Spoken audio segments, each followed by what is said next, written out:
Hello, dear friends. Welcome to this program, Our Moments with God. And I would like to begin today again with the famous words of St. Augustine. As you know, St. Augustine was living a very loose life, and then finally he discovered God, in whose search he was. And when he discovered God, he said, God, you were all the time in my heart, but I looked for you outside. And one of the purposes of my videos, as I say, on our spiritual journey, is to bring to our consciousness and awareness that God lives within our hearts and also in the hearts of our neighbor, of people we move around. And it is there that we can discover God, like Saint Augustine, who finally said, O Lord, you have made us for yourself, and our hearts are restless until they rest in thee. And if you like the video, you may please share it with others. Thank you. Today I am here in this, is the chapel, and a beautiful chapel. Why? Because today is the feast of the Lateran Basilica in Rome, which is actually the actual ecclesiastical seat and the Cathedral of Rome. Though Pope resides in the Vatican and we have the Basilica of St. Peter in the Vatican, the original Church of Rome is actually the St. John Lateran Basilica, whose feast is celebrated today on the 9th of November. This is a very special church because it is also the oldest church in Rome. It was built in 324. It was actually blessed. It belonged actually to the Lateran family, the property, but when Constantine the emperor took over, he gave it to the Pope and he helped build this church of St. John Lateran. 324, imagine. It is almost 1800 years old.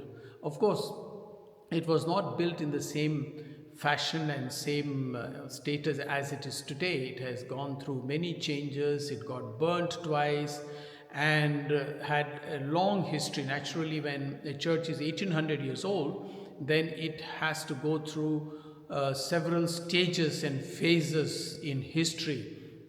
But today it still stands there as the first mother church of the Catholic Church. St. Peter's Basilica was built sometime in 1500, in 16th century. But this church was built in the 4th century. So it's almost 1100 years older than the Basilica of St. Peter, which is the most gorgeous and splendid basilica. While we celebrate the feast of the Basilica, I cannot go to Rome and make a video there in front of St. John the Lateran. Therefore, I have decided to be here in this chapel, which is again a place of worship. Yes, all the churches, all the chapels, and all the holy places are places of worship where we find God's presence in a special way. No wonder about that. God is everywhere. God is in all His creation, as I often mention. But here, people meet together only to worship God and to meet God in a special way.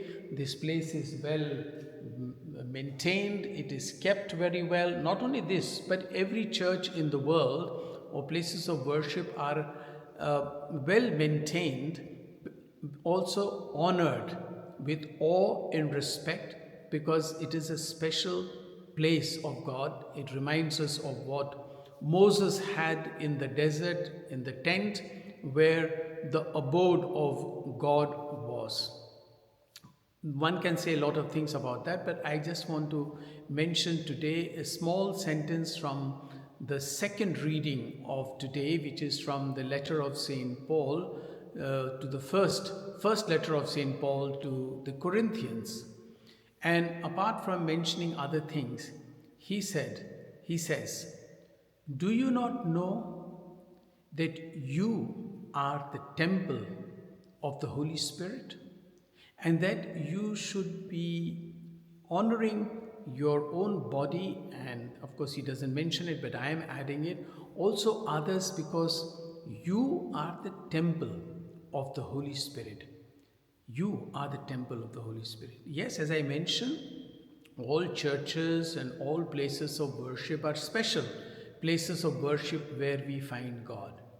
But I think what St. Paul is trying to say, and it makes a lot of sense, that you are the temple of the Holy Spirit. What a great honor and privilege that we, in the depths of our hearts, carry God.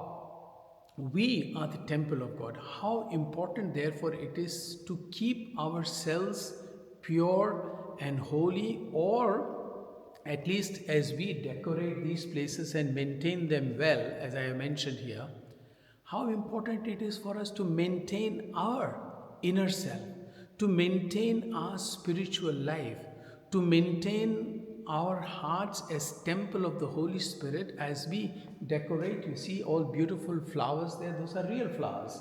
And how much more should we decorate our hearts for the abode of the Holy Spirit? And I think this is a very touching sentence from the letter of St. Paul, the first letter of St. Paul to the Corinthians. And I'm sure you too will work towards making your heart as the temple of the Holy Spirit and keep it pure and holy. That is our attempt. And if you would like to subscribe to this channel, you may please do it now. Thank you.